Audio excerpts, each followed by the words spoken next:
Hello guys and welcome back. My name is Skit, and if you don't know, I'm pretty much just an edge PKer. I just stick to my magic short bow and Gmaul, and that's pretty much all the PKing that I do. But a lot of you all have recommended that I try NHing, and another YouTuber named Mutamu has actually reached out about doing a collab video. He is pretty much strictly a hybrid. He doesn't do much edge PKing at all, so we decided to teach each other our respective PKing techniques and make a video out of it. So hopefully you all enjoy. I learned so much from him in this video. We also made a video similar on his channel where I'm teaching him how to veng PK. So if that interests you, make sure you check it out.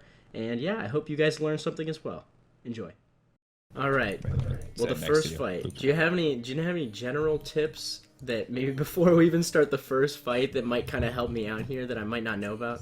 Yeah, absolutely. So I think with pure nhing, the most important thing is predicting what your opponent is going to do and not necessarily reacting. Some people can react if they have high ping, but for the majority of people, they have to predict what their opponent's going to do, put the prayer up the tick before they do it or the tick of them doing it. So what I try and do in every fight is pick up on people's patterns. So if I notice that you're faking mage a lot and ranging, like time after time after time, you're probably not even realizing that you're doing that. But I'm going to pick up on that because I'm making an effort to focus on that. And that's what separates the good from the bad, in my opinion. Oh, 4 defense. That's a classic NHing account right there. A really important thing for me is the ability to one-tick a barrage. If I figure out that you can't one-tick a barrage, which basically means you're clicking 5 times in one tick, which is 0.6 seconds. So you're clicking your 3 mage switches, like your staff, your robe, and your cape, and then you're going to your. Sorry. Yeah. No, you're good. I was practicing there.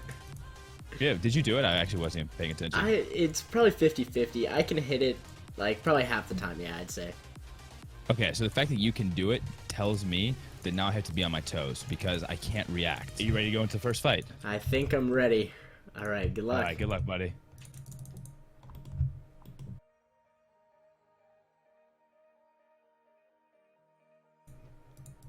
Oh man. Okay, so now I'm gonna try and put some momentum on you. Yeah, I can just see it coming.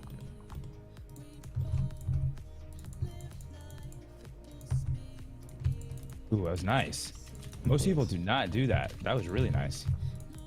No! You gotta make sure you keep your HP a little bit higher. Man. I'm actually very impressed with your first fight, man. That was really good. Especially when you DDS spec'd me when I was like had a little bit of momentum. I'm just gonna try and give you like tips and feedback each fight. And I thought you did a really good job of faking.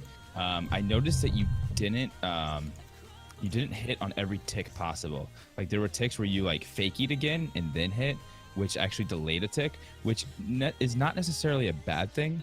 Sometimes in pure nhing, because there's no defense and no like tanky like armor, you don't really want to lose ticks. Edge fight in PvP worlds, it's a really good idea to do that sometimes because people will have melee prey up, and if you don't hit that tick, they'll switch, and then you can go up for a big stack option. But in this, you almost want to make sure that you're getting all the hits that you possibly can in each possible tick.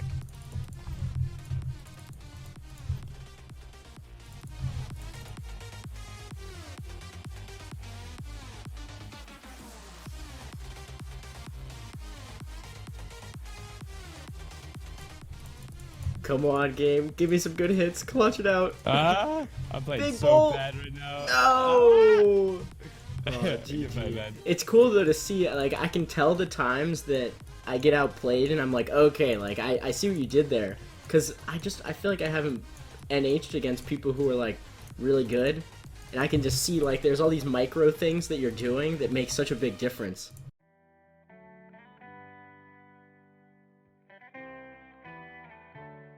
So how often do you stand under people when you're just doing regular pure NHing, like maybe in Edgeville? Never. Really?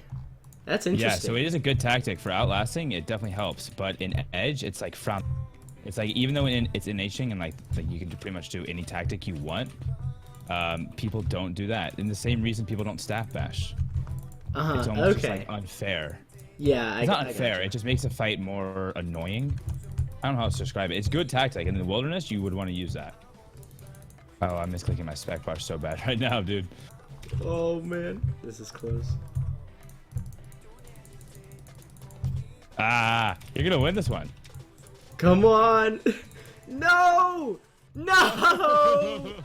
So Come close. back at the end there. Oh, Dude, you had man. Me. You GG, definitely GG. had me, bro. That was fun.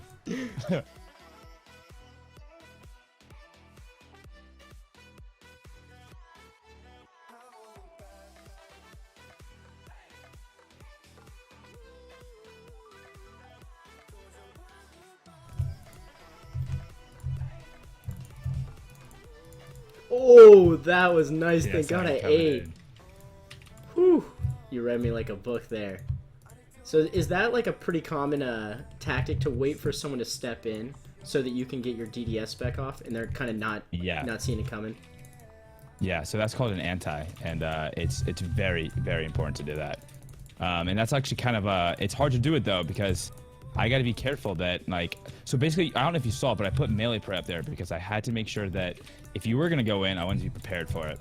And I predicted it right. So I was able to get DDS spec on you off prayer, and you were specking me on prayer. Come on, just bolt. No! Tank! Come on! Can I take it? Oh, that's game over.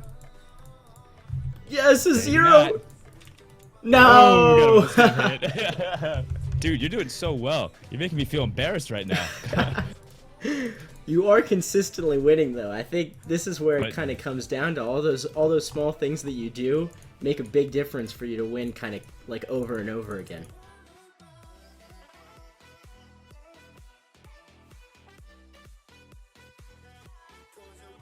So I will say you want to be getting your specs up more because specs are really important. I'm kind of missing out on a lot of potential DPS and probably like momentum changes too. I feel like it kind of helps you get the momentum. Oh, absolutely. Ah, GG. Oof. Good fight, bro. That one. Yeah, Ooh, so I got whooped. So I didn't use all my specs there, which I should have. I need to make more of an effort to spec more.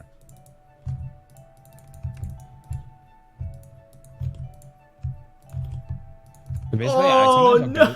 Oh, I don't even see how I killed you. Was The that poison? poison got me. Oh, Dang that it. doesn't even count then. That doesn't even count.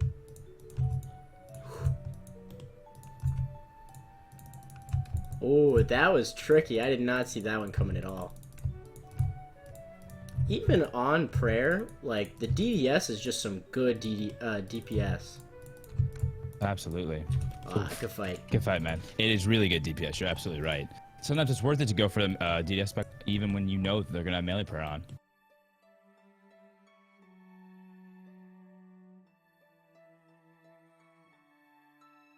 I figured out the strategy. Make you talk so that I can... Yeah.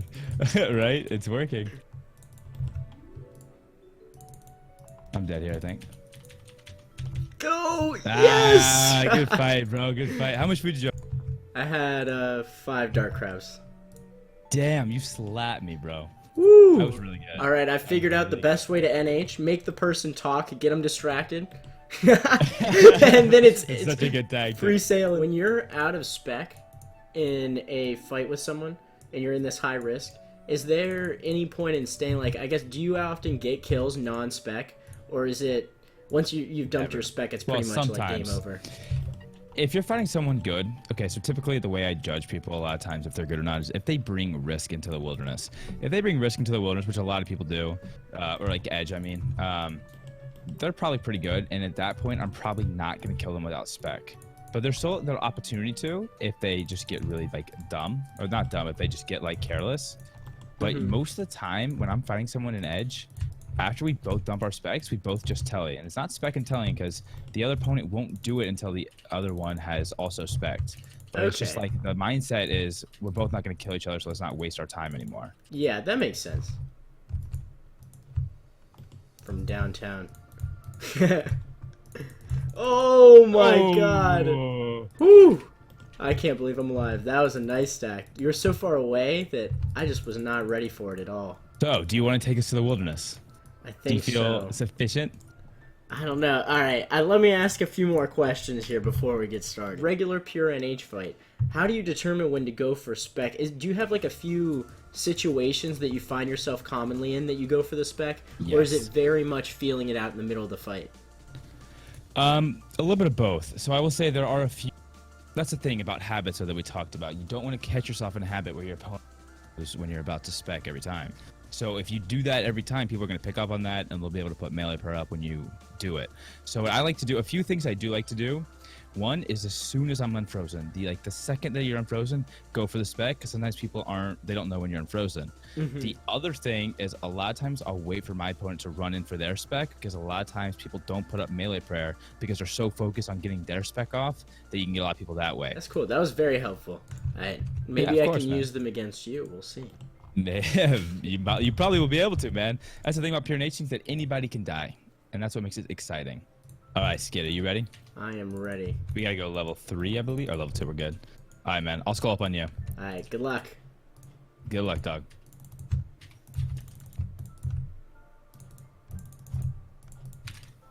Oh my!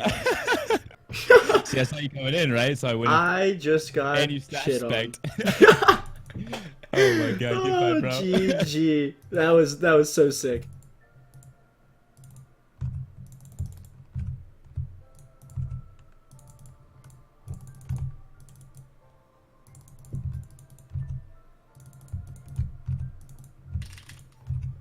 Oh, so there, I didn't even realize you could stack them on the exact same tick like that. That's because I had PID, and I'm really quick with that. But you can, yeah. Oh, that was nice. That was very nice. You chanced me, bro. You absolutely chanced me there. That was good. Woo! Chance 1. So that's a frustrating. Yeah, that was nice, man. I'll take it. That is very, very nice.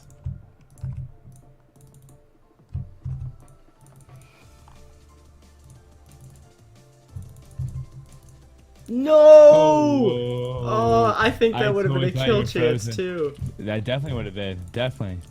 Ah, damn it, my staff spec. Oh. No! Oh, oh. I 2-ticked that too, man. I did bad. Oh, good fight. You there. Good fight, man. All right, so I just finished training Skit and Pure Nh after he trained me and Zerk Veng Pking, and I gotta say, man, it's been a ton of fun. Really enjoyed doing this content with you. I hope you learned a thing or two, because I definitely did. Oh, for sure. I learned so much from this, especially like the outlasting. I had no experience with that, and I feel like I made a lot of progress. I could see myself doing that for sure in the future. Absolutely, man. I think we should do some more of this. So if you guys like this content, leave a comment with the next thing that you guys would want us to learn together. And then at the end, we're going to fight again, because that's always so much fun. But yeah, thanks again, Skit. This has been absolutely awesome. Thanks, man. Hope you learned a lot too. Absolutely.